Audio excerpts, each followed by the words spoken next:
Welcome to Fancounters. My name's Nick. And I'm Elizabeth. And we are all over social media on Instagram and Twitter at Fancounters Live. You can also check out our Facebook page by searching Fancounters. And if you have comments, questions, or anything you want to tell us, you can go and email us at hello@fancounters.com. That was a lot. That was a lot. Now we got that out of the way. All Everybody right. knows where to contact us. You know how to find us. So, Elizabeth, your daughter is involved in Girl Scouts, as are my girls. Right. And you have some weird thing coming up that I've Well, never heard of. It's not weird. It's something that we've always done. But again, when I grew up in the 70s, when you only were a brownie or a Girl Scout. Those were your choices. You were either a brownie who wore brown things or a Girl Scout who wore green things. Right. And now yours are daisies. Right. And that's blue. Blue, right? And then they will bridge to becoming brownies. And then they will bridge to becoming cadets. And then they will, or juniors, I'm sorry, is the green one now. And then we move up to cadets, and then we move up to seniors. And so they move through this system. But when I was a kid, it was just called a fly up. And you did walk over a bridge, and you got a pair of wings that you had flown up from being a brownie to being a Girl Scout. Well, this has turned into a big honkin' hairy deal. So I have 32 girls in my Girl Scout troop. Now, there are 5 leaders that help with this troop. Mm-hmm. But we somehow, all the grades that are bridging Yes. would be 1st, 3rd, and 5th. So all of those girls that are in that somehow have to assemble and then walk over this fake bridge to become the next thing up. Okay. I'm with you. Our stage holds like 20 people. Mm-hmm. I have to get 32 girls to walk across this little bridge and announce each one of their names. So we did this on Wednesday. And they have to go over the bridge. They get a little package that we've given them of like junior mints and a couple of other like fun little things that we're giving them for congratulating them. But then as a bonus gift, you as the parent get to go buy the whole new vest. Right? So the whole new green system cost me like $100. Wow. Because you got to get new numbers and new patches and this is just the basic starter kit. Mm-hmm. I don't know. She's going to do brownies or Girl Scouts rather for 2 more years. And then when we get into middle school, we will reassess this situation. To see if you're continuing.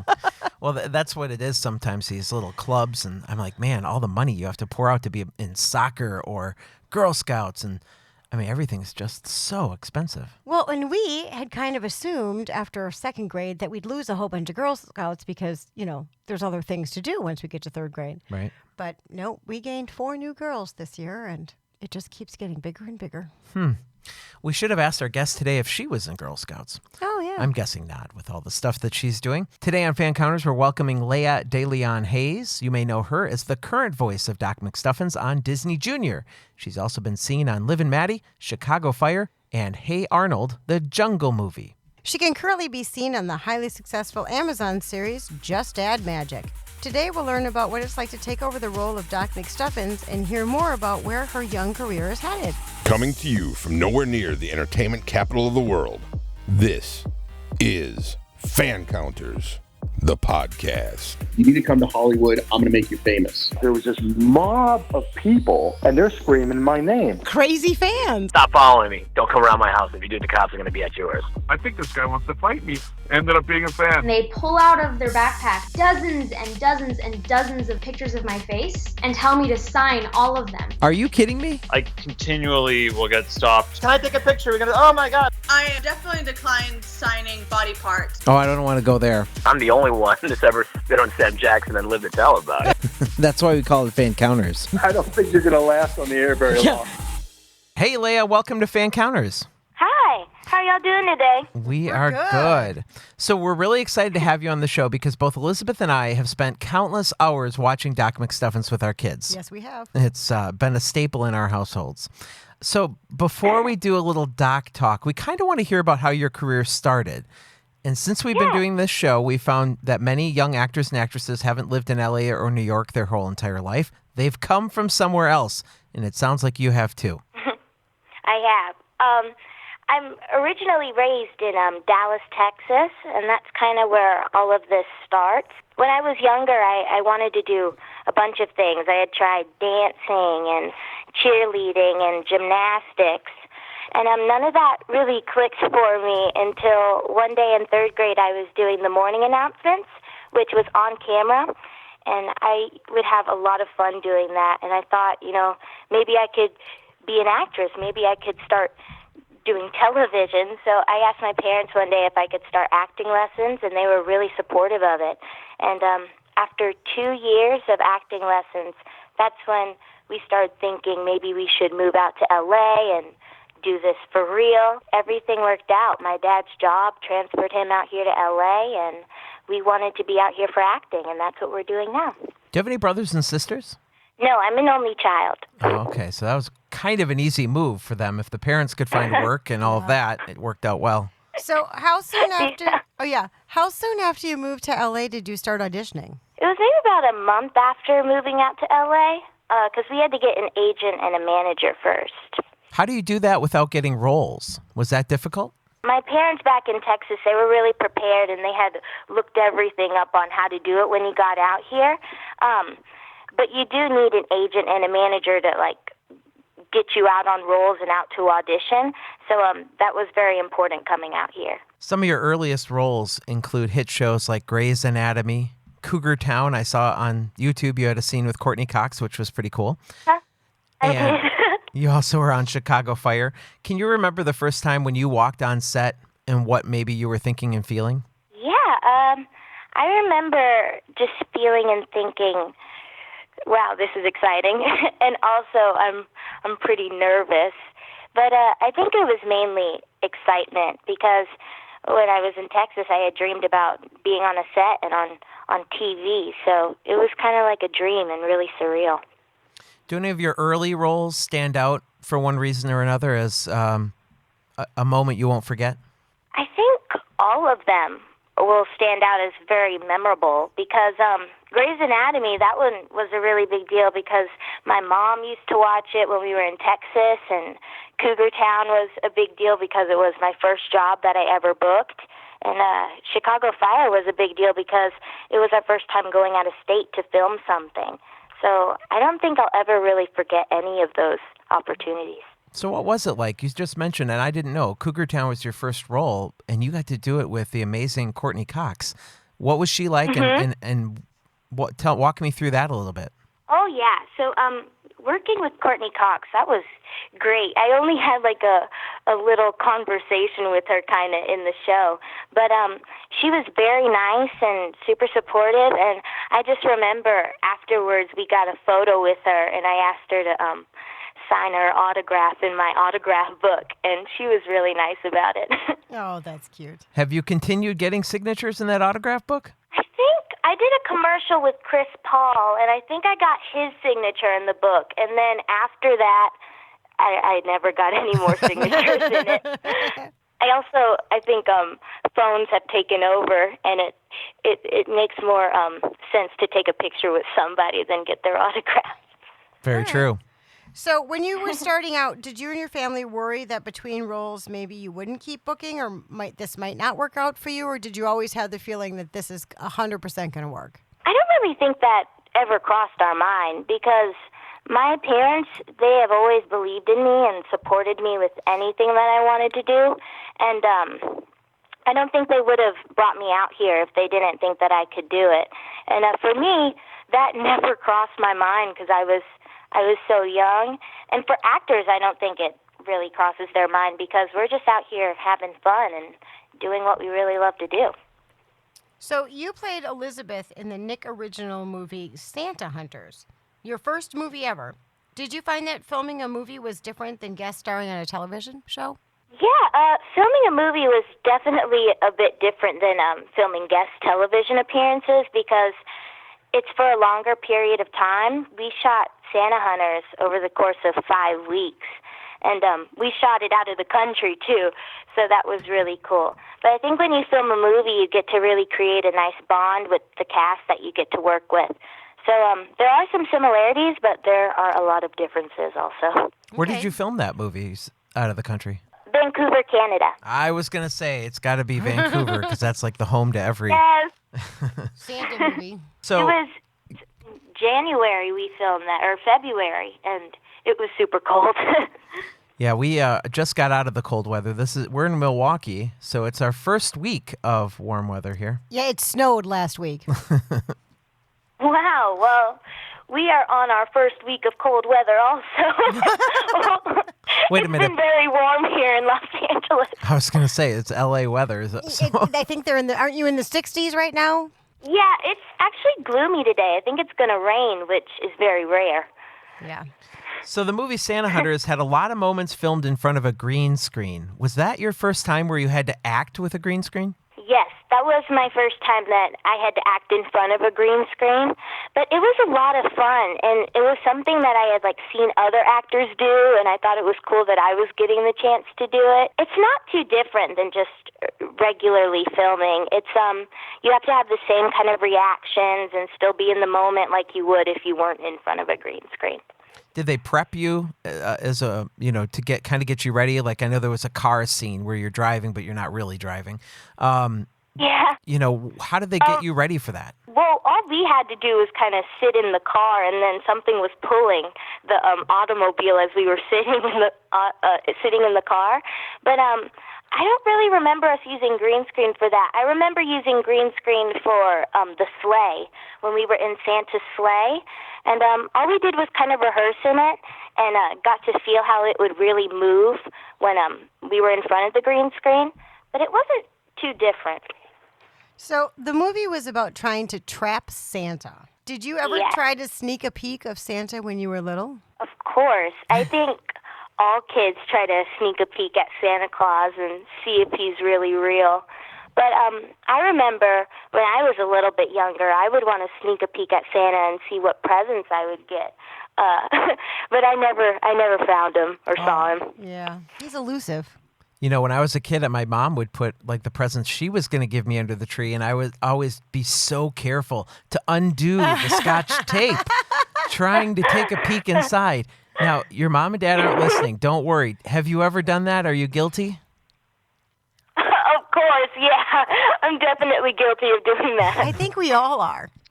So what is the best Christmas present you've ever gotten? Do you remember? The best Christmas gift I've ever gotten was probably...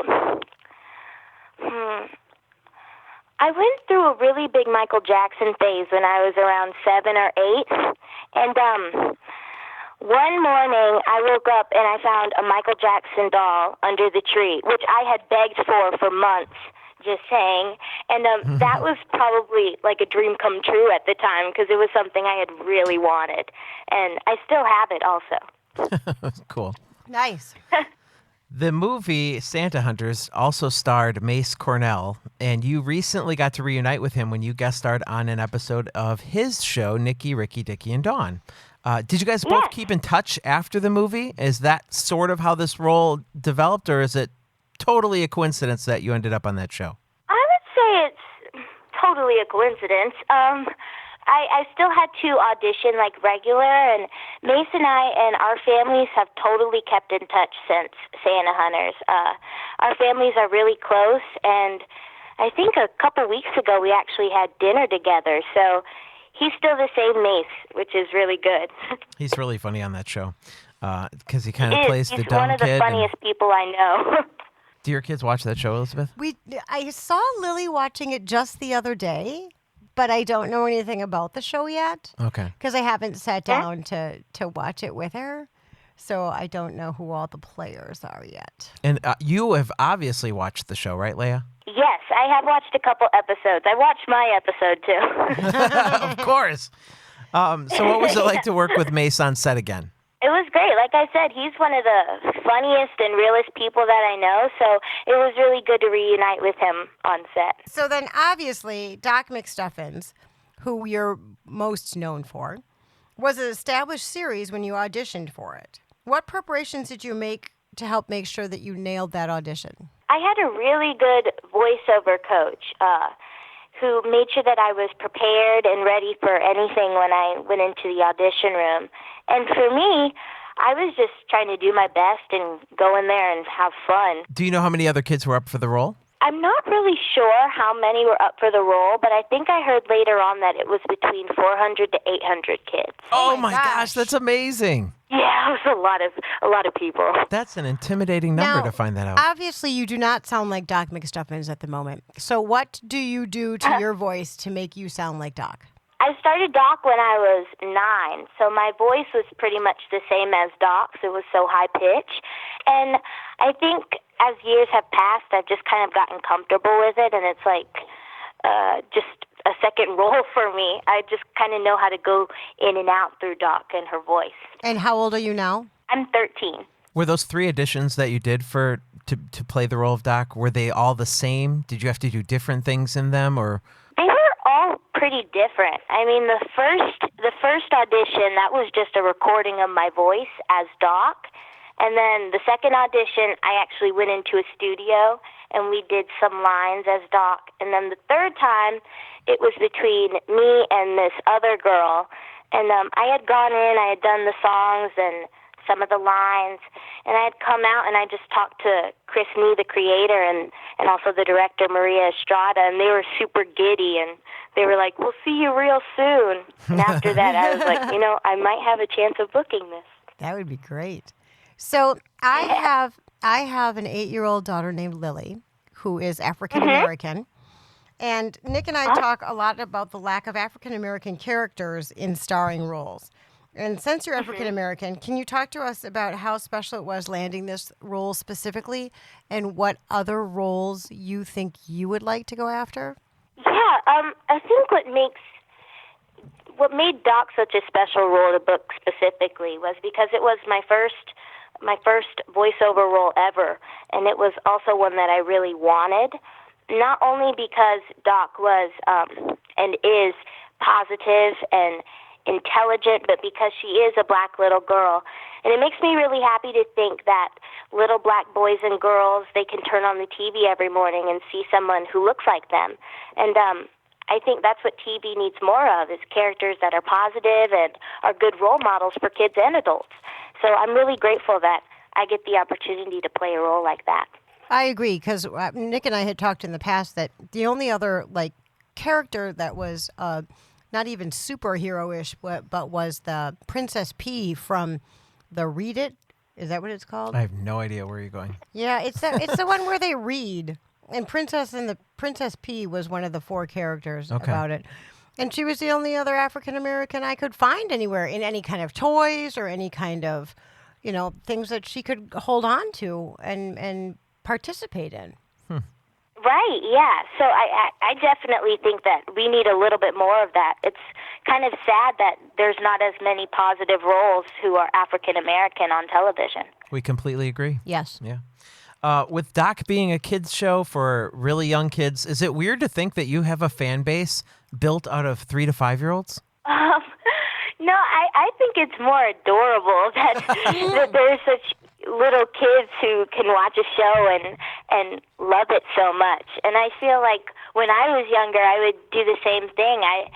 I just didn't know how big of an impact Doc McStuffins had on little kids before I booked this role, and now that I do, I'm eternally grateful for it. Yeah, we just think she's cool. Anyway, have you had any kinds of fun or weird reactions from people once they found out that you were the voice? It's mainly the adults that go crazy. Some of the kids, their parents will be like, "Hi, this is Leia. She's the voice of Doc McStuffins."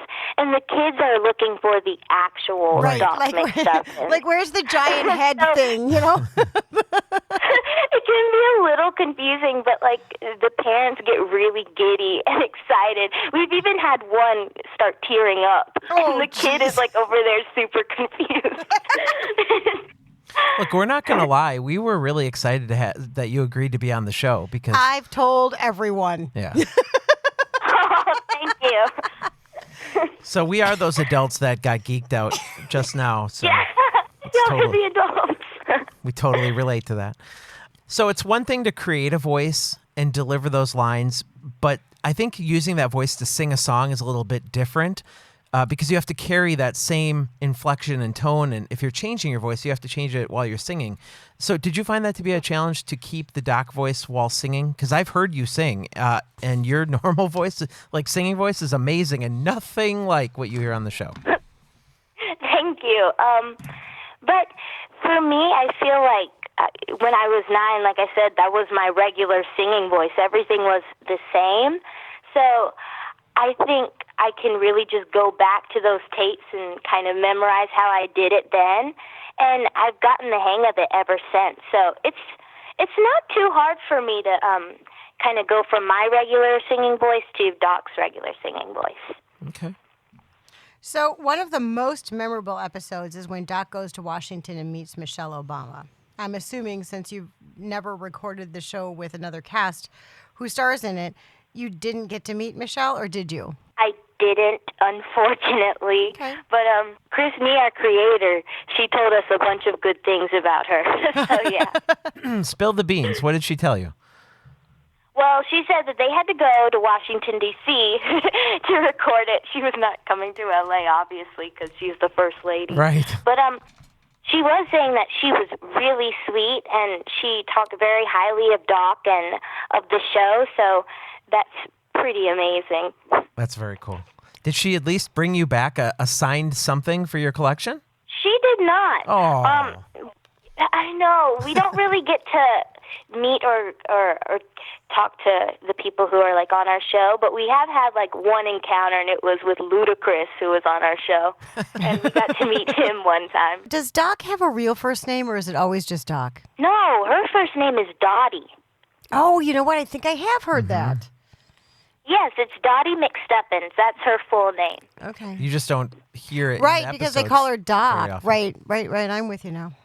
So do you have a favorite episode that you got to voice? Was there one particularly fun that, you say, oh, that was my favorite one? I mean, there's some that are coming out in season 5 that I think you guys are really going to like, because she goes on a bunch of adventures. But I think my favorite one that has aired would be the one where she finds out that her grandma can talk to stuffed animals also. Oh. And we kind of get to learn the backstory of Doc and why she has such a care for stuffed animals. Isn't that how the toy hospital started? Yes, exactly. That's how the McStuffinsville Toy Hospital started. Okay. Now, is that a second show, and are you doing both the shows? It's kind of like she goes from the clinic and then she goes to the McStuffinsville Hospital. So it's the same show. It's not like two different shows. That's what I was kind of weird. wondering. It's just a bigger clinic. Doc McStuffins just morphed into Toy Hospital, right? Exactly, yes. It's like her new job. She got promoted. Okay. Now, Leia, this is really fun for me. My kids have only appeared on this show one time, and so they're going to do it again because my twin 6-year-old daughters have recorded a question that they want to ask you. So here's the first one. This is my daughter, Mackenzie. Hi, I'm Mackenzie, and I'm 6 years old.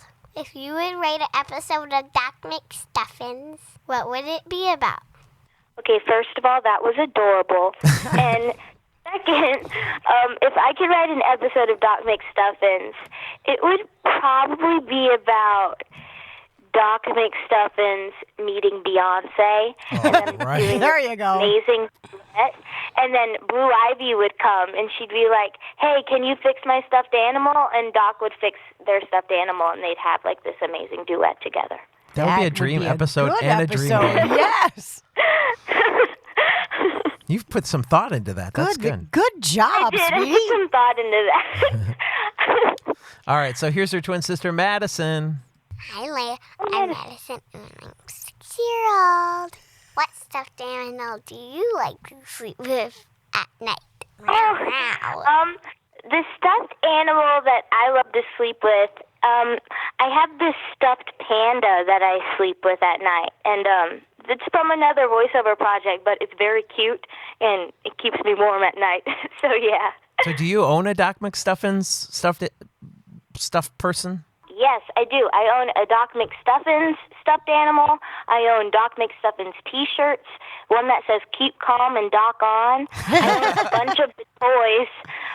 that have my voice on it. So I have a lot of Doc things. Good. That's you super hold cool. on to those. So last month, Laura Jo Miller announced on her Instagram page that Doc McStuffins was going to be canceled and we wouldn't see a season 6. How did you react when you heard that news? I was, of course, really sad to hear the news that Doc was ending, but also very proud of the work that the cast and I have done over the past couple years, because this role has really opened up so many doors for me, and I feel like it's only the beginning. And although the Doc show may be coming to an end, it's still going to live on for a long time. And I'm just really grateful that we got to show it on television. Now, have you already taped your last episode? Yes, I have. Now, did it get to be a goodbye episode, or was it like nothing happened? No, I can't really say a lot about it, but I will tell you that it's very positive. And Doc will not be ending anytime soon. Okay, so the intention is that they can just keep looping it and you don't realize that was the last episode. Yes, pretty much. Okay. I mean, it's Disney, so they got to do that. I mean, I'm hoping that they're not going to take it off the air just because they stopped making it. Well, I guess we'll see. I'm hoping for the best. Yeah, me too. What was it like for you to go in knowing that that was your last episode? Was it extra special? Did Disney give you a present when you left? I mean, what was that day like? It was extra special. It took us 2 weeks to film the last episode, and usually it just takes us a day to film one episode. But for like the first time we filmed it, that was for the 1 week, and then we had to film another part of it another 2 weeks later.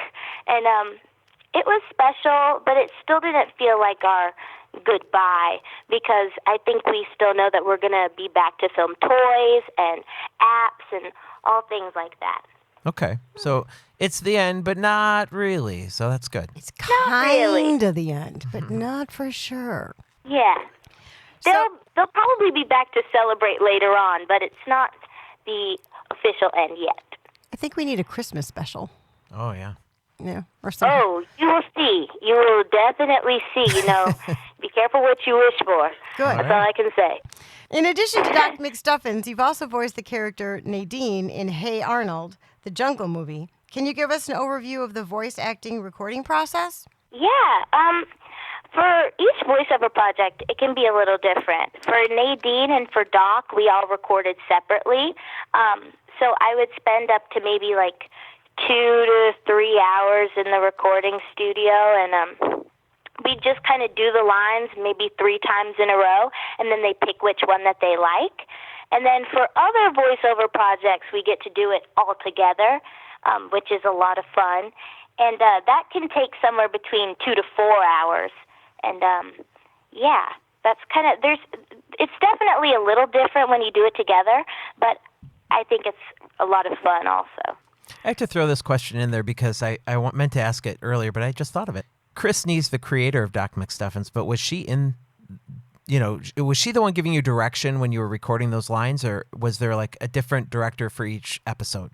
It's the same director for each episode. Our director is named Maria Estrada, and she has been the person I've kind of worked with for the past 4 years. But Chris Nee, she has been in the studio for almost all of our episodes until Vampirina came out, and she had to go to that show also. Okay. But before that, she was in the studio with me. Our show, Fancounters, always features our guests talking about their favorite fan encounters. Do you have any more memorable experiences that you've had with fans that stick out in your mind? Some memorable fan encounters. Oh, one time, I remember when I was at the Tom Joyner family reunion. That's what it's called? Yeah, Tom Joyner family reunion. This woman came up to me and she was like, "Hey, we heard you're the voice of Doc McStuffins.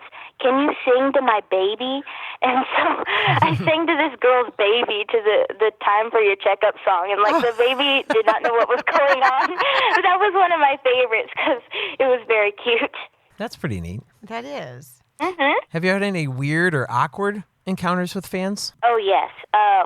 just maybe a couple months ago, I went to the bathroom, and this little girl had followed me to the restroom, and I went into my stall, came out, and she was there and just waiting for me. And she was like, "Hi, can I take a picture with you?" And I was like, "Yeah, sure."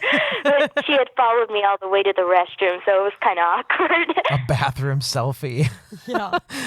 She's probably the only one that has one of those. Didn't we? I just recently saw that. Like some celebrity put out, "Please don't ever approach me in the bathroom, at like the hospital."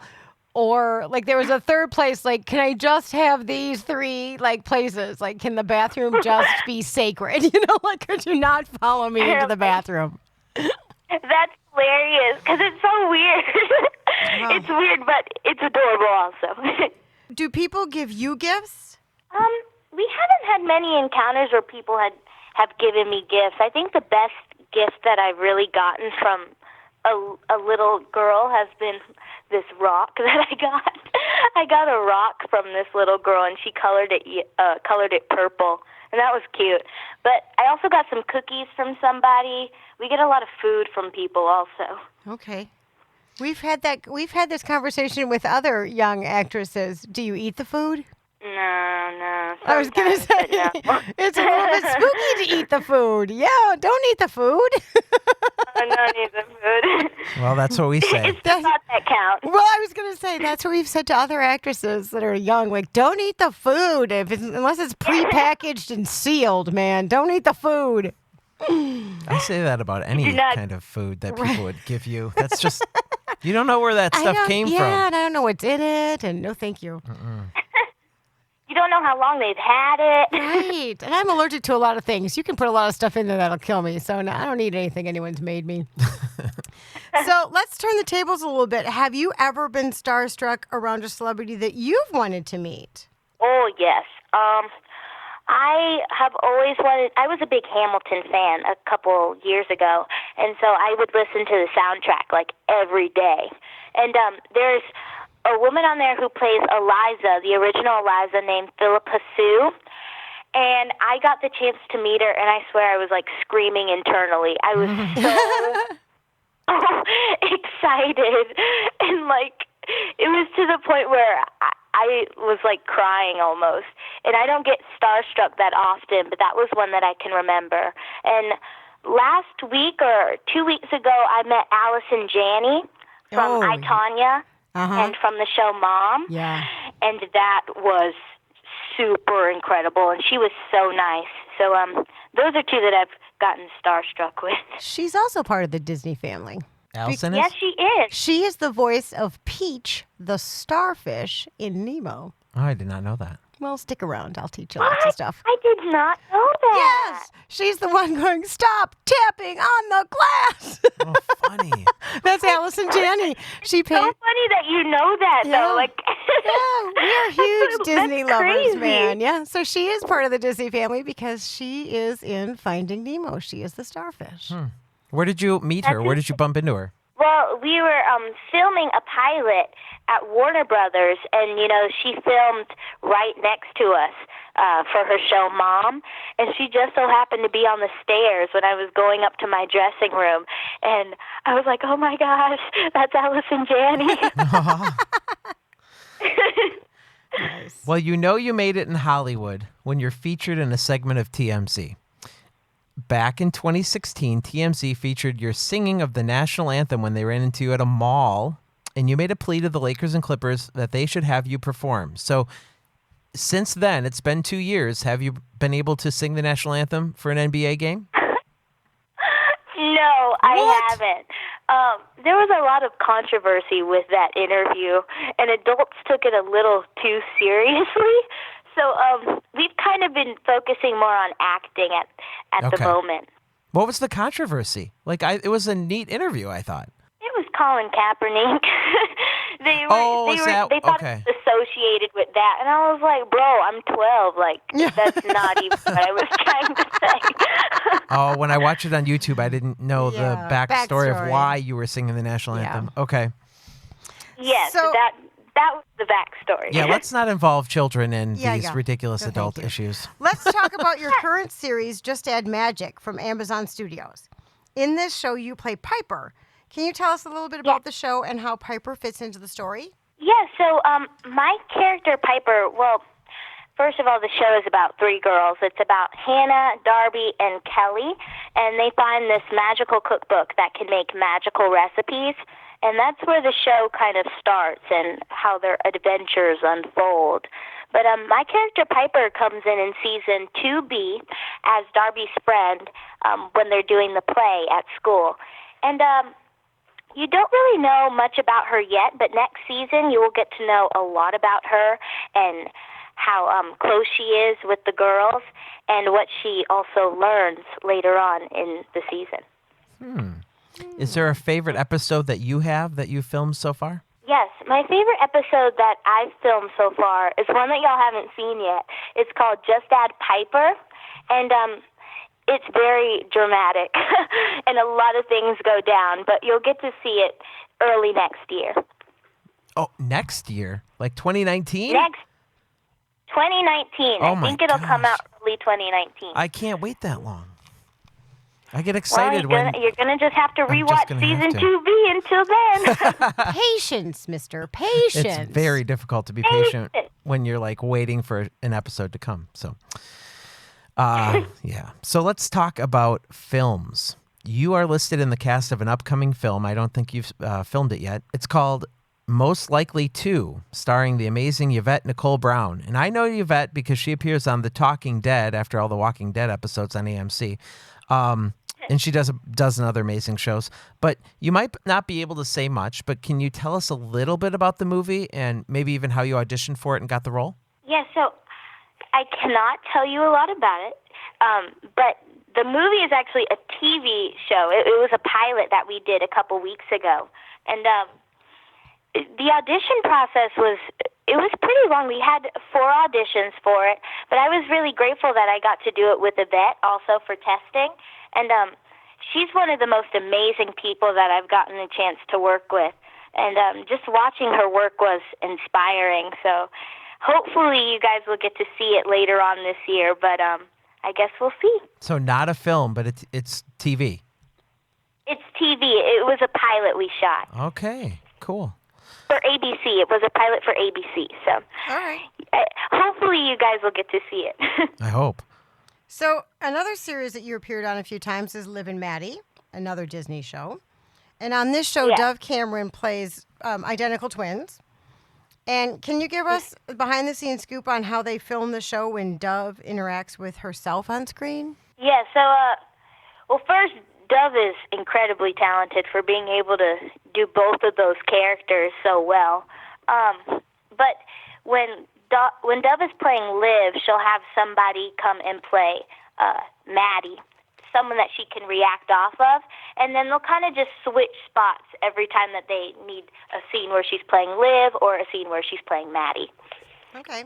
So they'll film everything from one angle first, and then switch, and she'll switch wardrobe, come back, do that. And then she'll film as the other character. It's pretty amazing because It's a even some long of those day, establishing shots where she's in it in both sections. I watch that show only because I know what they're doing, and I want to catch. I want to catch an error, or something like that. But they're Can't so you good. just enjoy the ride? Why are you constantly looking for bad things? Because I'm a filmmaker and I want to figure out how all this stuff is. You know how it's done. Just look at the mirrors. It's TV. It is. It's TV magic. Mm-hmm. Was there one highlight in particular that comes to mind when you think of your moments on Liv and Maddie? Well, filming Liv and Maddie, that was just amazing because I think it was my first live-action Disney Channel show that I got the chance to be a part of. And I watched the first episode of it when it aired in 2013. So parts and highlights that I remember from filming Liv and Maddie is just a chance to work with Dove and how supportive she was, and also the chance to meet so many great kids that I still keep in contact with now. Well, that was my next question. Obviously, being a member of the Disney family, your establishment was different being a voiceover. as opposed to being a live action. But do you feel that you're still part of the Disney family? Like, do they still include you in things, or do you think they're looking for other projects for you? I definitely feel like I'm still in the Disney family. I've done a lot of guest star roles and also have gone to a lot of events for Disney, and Doc has really given me a lot of opportunities with Disney Channel, so I do feel like I'm a part of the Disney family. You have mentioned several times in other interviews that a dream of yours is to record an album or release a single. Now, you just said a few moments ago that you're kind of focusing on acting and auditioning at the moment. Yes. A couple Christmases ago, you got a guitar. So have you learned to play the guitar? And, I'm sure you enjoy music in your free time. I do enjoy music in my free time, and I still have not learned how to play the darn guitar. But you'll be happy to know that I've learned a couple songs on the keyboard, though. So I can play like one or two Christmas songs on the keyboard. Good. Okay.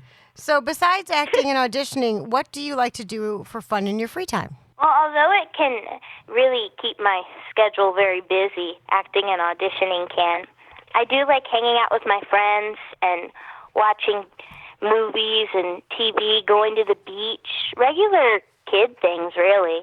I like to travel. We like to travel to New York, things like that. Are you homeschooled, or are you going to a regular school? I'm homeschooled right now. Okay. And I've been homeschooled for 4 years. So you mentioned New York. I'm going to take my girls to New York for the first time in November. We're going to go to the Macy's Thanksgiving Day Parade. What are some of the things you like to do in New York that I should think about taking them to? Okay. New York City is one of my favorite places just ever. And I'm a big musical geek. So I just remember, like, my first time we went to New York City, we saw Hamilton, and I had begged my dad to take me to see Hamilton for, like, months. And we had gotten front row seats, which was really cool. But I say if you go to New York, you've got to go to one of the musicals, one of the shows, because it's a life-changing experience. And I don't want to make you jealous, Leah, or cut you off, but we are going to go to Frozen. Yeah. We're going to see Frozen. They're going to go see Frozen in New York. You're going to see Frozen. I know. Nick is like the best vacation planner.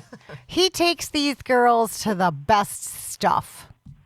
Okay, I want to see Frozen, too. Like, it looks so good. Mm-hmm. They're very excited. I'm even excited. You guys are going to love that. All right, what else were you going to say about New York? I've listened to some of the songs off the soundtrack, and it's very, very good. What else were you going to say about New York? I didn't mean to cut you off. Oh, no. Just like the restaurants, the food there is really good. We went to Joe's Pizza, and they have really good pizza there. Black Tap NYC has good milkshakes, so I think your kids will like that, too. Okay, I'm going to write that down. Building. There's so much to see. What's been the favorite musical you've seen? Was it Hamilton? I mean, yeah, probably Hamilton, or in October we saw Dear Evan Hansen, and that was one of my favorites that we got to see. It was so sad, but it was so good. Yeah, I like that one. See, that's coming to Chicago, and I'm trying to talk my wife into going. The Rockettes. Have you seen the Rockettes? No, we wanted to go to the Christmas Spectacular, but we didn't get a chance to go. Okay, well, that's one thing my wife wants to see. So I think and the kids are in dance, so I think they'll like that too. I think they'll like it too. Oh yeah. Do you have any TV shows that you consider must watch or can't miss? I love the show Riverdale, and that's kind of considered a can't miss. I also love the show Atlanta, and some must-watch TV shows are The Office and Glee and The Get Down. Those are just some of my favorite TV shows that I love.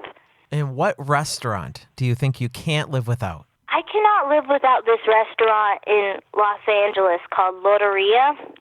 It's a Mexican restaurant, and they have the best taquitos, and I love them so much, and I could eat them like every day of the week if I could. So before we let you go, we know that you're passionate about anti-bullying efforts of a lot of organizations. So I was just curious, have you been bullied yourself and experienced that? Yes, I was bullied when I was in third grade before I left and went to Los Angeles.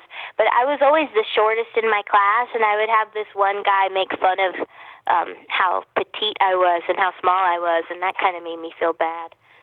Wow. Not cool. No, not at all. What message do you have for kids who are being bullied or those that might be doing the bullying? What would you say? Well, for kids who are being bullied, I would say just remember to tell someone how you feel if you don't like how someone is treating you, and to not worry about what other people say or think about you, because you're amazing and you're beautiful. Do you have any charities in particular that you're involved in right now that you want to give a shout out to?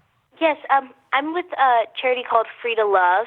It's an amazing organization that's all about anti-bullying, and they spread a lot of love and no hate, which I think is really cool. And how about any other projects that you have coming up that you want to promote? Or are you going to be anywhere? Do you do like appearances or anything? What's coming up for you? I'm going to be on a show called Quantico on ABC. I'll be guest starring on there as a character named Gracie, and that'll come on at 10 p.m. East Coast time.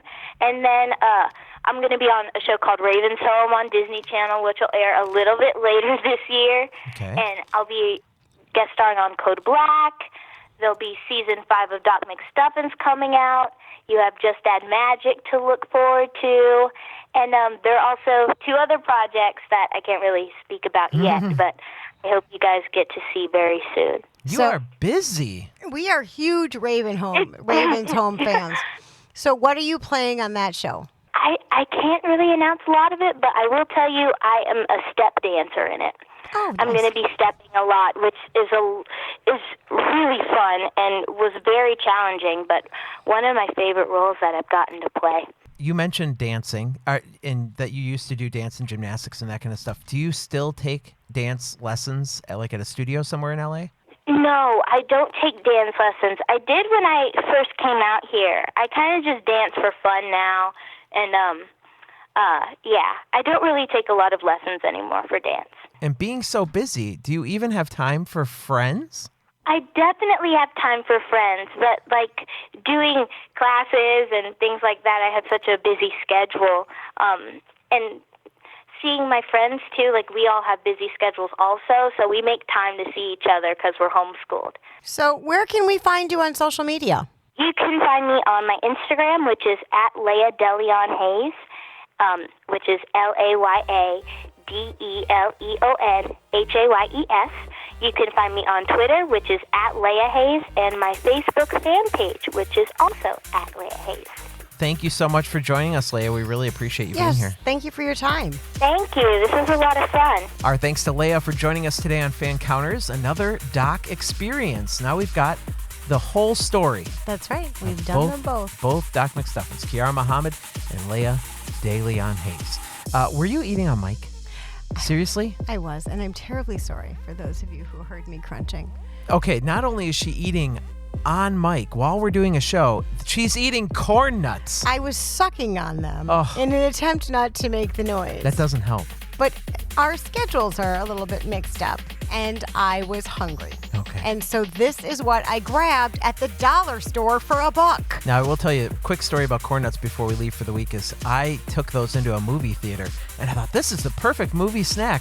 And I'm crunching on them, right? And my wife is like, could you imagine if they sold those? And everyone around us was crunching that loud? Yeah. There's a reason they don't sell those at the movie theater, and there's a reason I won't pick a different eat them snack. on mic. I was sucking on them. So hopefully, and I apologize for those of you who can hear me crunching on this week's episode. My Good bad. thing it's over. All right. Well, we will see you all next time. Email us at hello@fancounters.com. Follow us on our Twitter. It looks pathetic because you all went to Facebook. Now we need you on Twitter at Fancounters Live. We'll see you next week. This is Doc McStuffins, doctor for stuffed animals and toys, and I just wanted to tell you that me, Chili, Lammy, Stuffy, Howie, and all the toys at the clinic wanted to say we love you.